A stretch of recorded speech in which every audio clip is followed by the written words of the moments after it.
আসসালামু আলাইকুম। আরেকটি নতুন ভিডিওতে আপনাদেরকে স্বাগত জানাই। হোন্ডা কোম্পানির SP 125 FI, X-Blade FI ABS এবং হর্নেট FI ABS এই গাড়িগুলোতে একটা নির্দিষ্ট কিলোমিটার পর, বিশেষ করে 750 কিলোমিটার পর অটোমেটিকভাবে সার্ভিস ইন্ডিকেটরের লাইটটি জ্বলতে থাকে, যেটা আপনারা ডিসপ্লেতে দেখতে পাচ্ছেন। তো এটা আমরা কিভাবে রিমুভ করতে পারি? খুব সহজেই এটাকে রিমুভ করা যায়। এটা নিয়ে বিচলিত হওয়ার কোনো কারণ নেই, কারণ এটা অটোমেটিকভাবে এটা সেট করা থাকে যাতে নির্দিষ্ট কিলোমিটার পার হওয়ার পরেই এটা আপনাকে সার্ভিস রিমাইন্ডার দিতে থাকবে। তো এই জন্য ঘাবড়ানোর কিছু নাই। ডিসপ্লে বোর্ডের নিচে যে দুটো বাটন দেখতে পাচ্ছেন, তার বাম পাশের টানা ডান পাশের বাটনটা চেপে ধরতে হবে।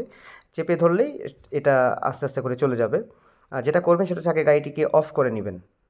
গাড়িটি অফ করে নিয়ে এরপরে হচ্ছে ডান পাশের যে বাটনটা রয়েছে সে বাটনটা চেপে ধরবেন। চেপে ধরা অবস্থায় চাবিটি অন করবেন। এরপর দেখবেন যে অটোমেটিক সেই সিগন্যালটা চলে গেছে। সো যেভাবে দেখাচ্ছি সেটা প্রসেসটা ফলো করবেন। ডান পাশের বাটনটা চেপে ধরা অবস্থায় চাবিটিকে অন করবেন। এরপরে দেখবেন যে সেই আপনার সার্ভিস রিমাইন্ডারের সিগন্যালটা অটোমেটিক চলে গেছে। ভিডিওটি ভালো লাগলে লাইক দিবেন। ধন্যবাদ।